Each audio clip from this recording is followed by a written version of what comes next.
This is the one and only Video Outhouse. Probably for a very good reason.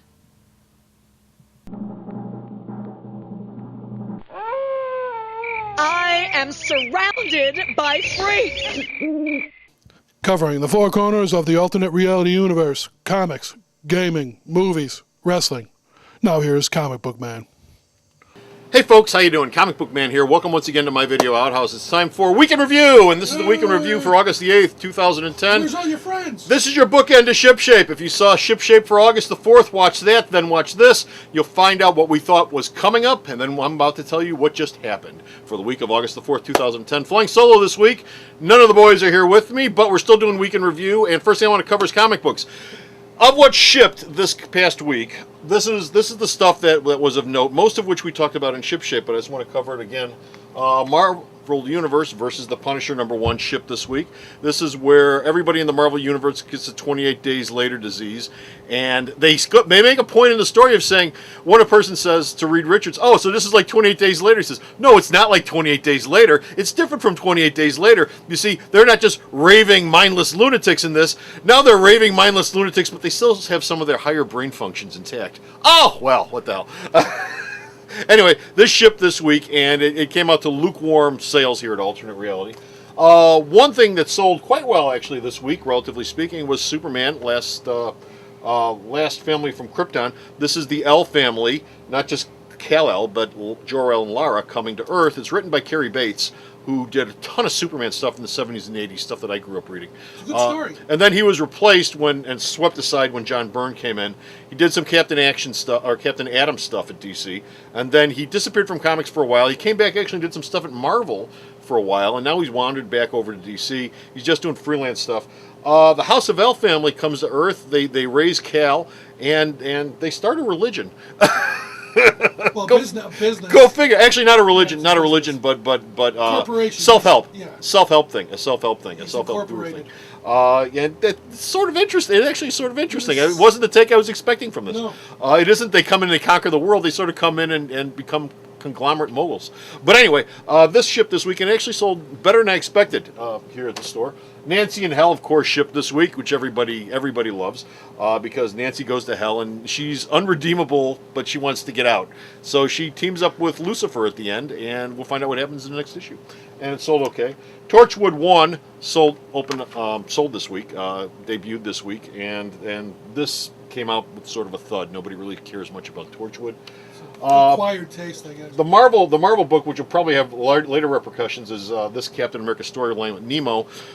Nemo and Bucky, who should be lifelong enemies, considering his dad killed Bucky for 40 years and then Bucky came back from the living. Nemo's son is about to out Bucky as being a KGB sleeper agent who did a lot of political assassinations back in the 60s and 70s. If you've been reading the Captain America storyline, this is, of course, is no surprise to you. The Russians got a hold of Bucky's body, put it in deep freeze. As technology progressed, they brought him back to life, they cyborged him up, they brainwashed him, and they turned him into an assassin, a covert assassin for the KGB. Then Cap found him and everything got straightened out, and now he's Captain America. But nobody knows of this part in his life until Zemo shows up and says, hey, guess what? You're Captain America? He's a dick. What? One thing from DC this week, which people were asking about, was Magog. This is over with as of this week. This is the last issue for this series. What about the storyline? This is like part 2 of a multi-part storyline that they were doing, but they killed the book because of sales. The rest of the book will be found, or the rest of the storyline will be found in Justice Society of America Special #1, which is shipping next week, which is a JSA special, and that'll polish off the storyline. For all 11 of you who are buying Magog here at the store, you'll want to pick that up. And for the rest of you, this is the proverbial tree that just fell in the forest and nobody heard it. And that's the big roundup for this week. That's the stuff of note this week, comic book wise. And now we're going to go to the gaming section for some gaming news that happened this week.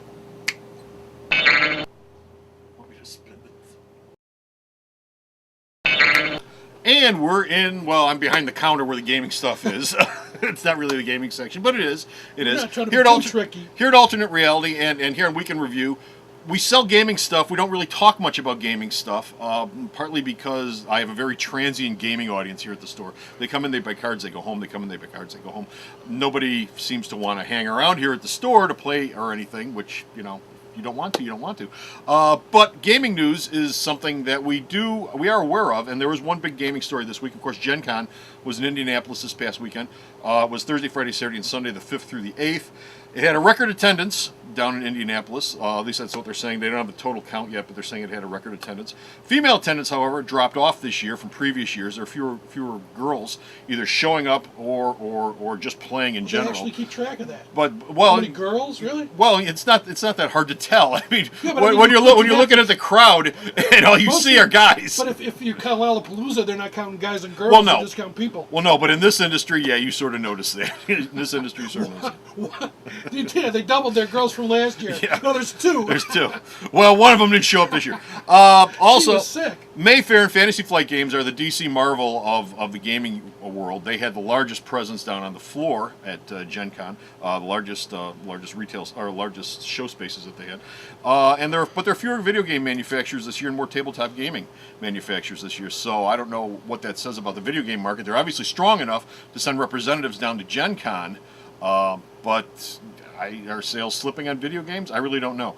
But Gen Con happened this weekend, so if you went down there, tell us about it. Yeah, I hope you had a good time. You know, leave some notes in the comments field on this video and tell us what you thought of Gen Con. And now it's time to go to some movie news. Okay, you can get in there and do whatever you want. And in movie news this week, there are a couple of items of note. Tony Scott will be directing Nemesis for Fox. Fox picked up Nemesis, and a Ridley Scott production company is going to be working on it. This, of course, is Mark Millar's Nemesis, which is a reverse take. If you haven't read it in comic book form, it's a reverse take of Batman. Instead of Batman's parents being killed, and they're good guys, and it leads him to a life of being a superhero. Nemesis's parents are killed, and they're bad guys, and that leads him to a life of evil and crime where he's hunting good guys, cops essentially.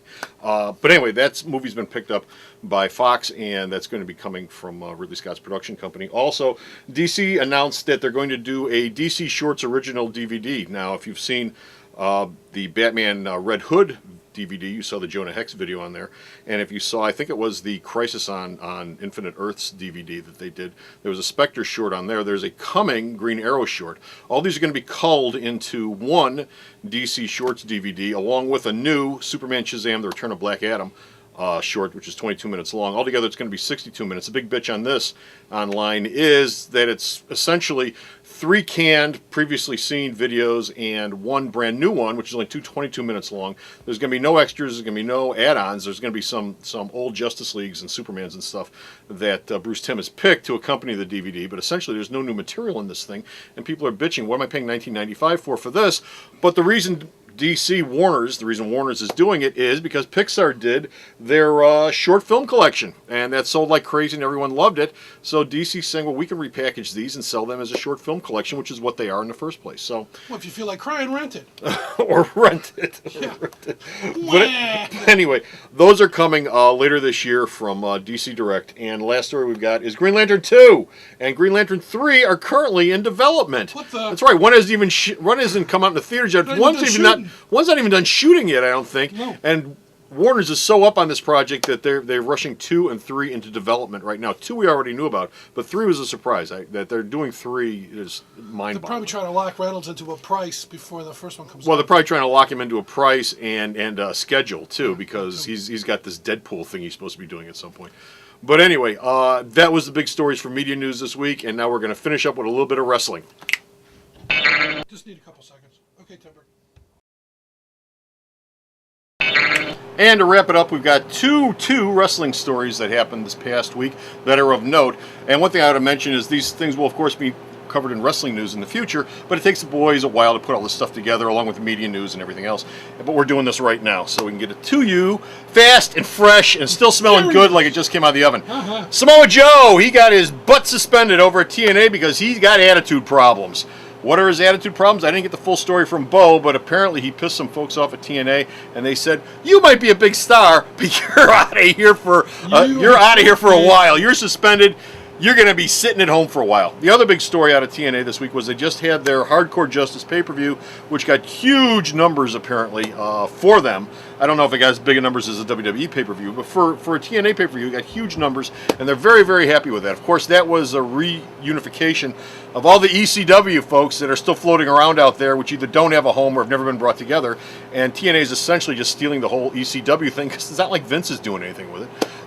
Who was in it? Joel Gertner showed up. I love Joel Gertner.